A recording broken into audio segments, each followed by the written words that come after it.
محراب و منبر سیریز اکتساب سیرت النبی صلی اللہ علیہ وسلم، مصنف محمود فاروقی، مرتب مشہود فاروقی۔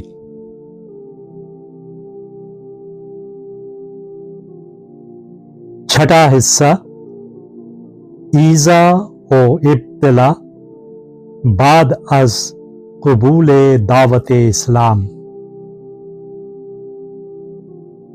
15واں باب، شہر قدیم، جو اللہ کے 2 نبیوں کی یادگار ہے۔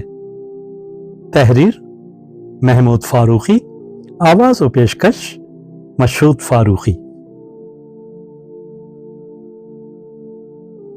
قریش اللہ کو اور اس کی چند ایک صفات کو تو مانتے تھے، مگر اپنے رب کے بارے میں ان کا علم بہت ہی ناقص تھا، حالانکہ وہ اللہ کے 2 بلند مرتبہ نبیوں کی اولاد میں سے تھے، حضرت ابراہیم علیہ السلام اور حضرت اسماعیل علیہ السلام ان کے مورث اعلیٰ تھے۔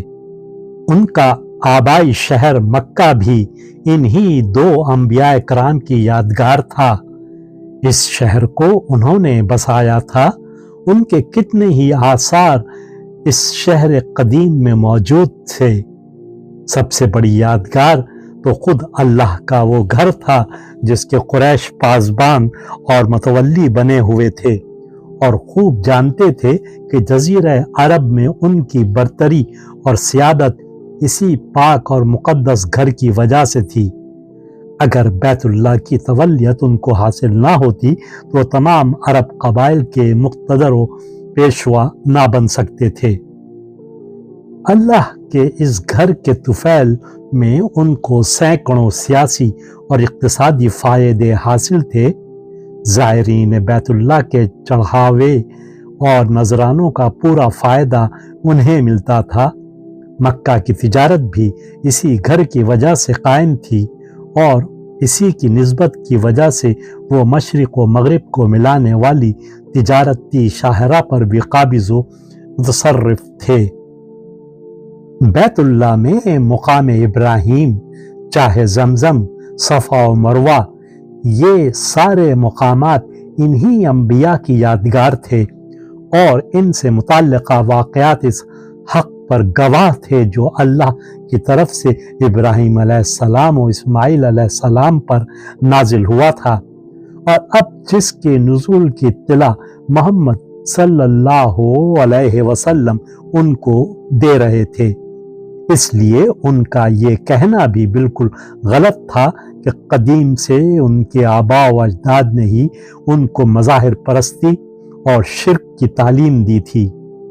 یہی وجہ تھی کہ ان کے سامنے قرآن نے حضرت ابراہیم علیہ السلام اور نسل ابراہیم کے سارے واقعات بڑی تفصیل کے ساتھ پیش کیے، اور ان کو جتلا دیا کہ ان کے مورث اعلیٰ کا دین وہی دین تھا جس کی طرف نبی کریم صلی اللہ علیہ وسلم ان کو بلا رہے ہیں، کہ الہ صرف اللہ ہی ہے، اس کے سوا کوئی اور الہ نہیں ہے۔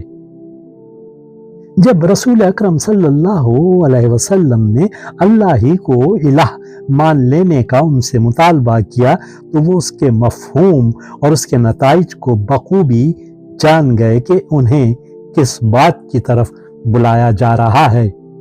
اس کلمے کو قبول کر لینے کا ایک ہی مطلب تھا کہ وہ اس پورے مشرکانہ نظام زندگی کو یکسر تبدیل کر دیں جن کی سربراہی ان کے ہاتھ میں تھی۔ اللہ کو مقتدر اعلیٰ، حاکم و فرما مان لیں، اور اپنے ان تمام تر اختیارات سے دستبردار ہو جائیں جو اس مشرکانہ نظام کی آڑ میں ان کو حاصل تھے، اور جن کی وجہ سے وہ ہر طرح کے مفادات حاصل کرتے رہتے تھے۔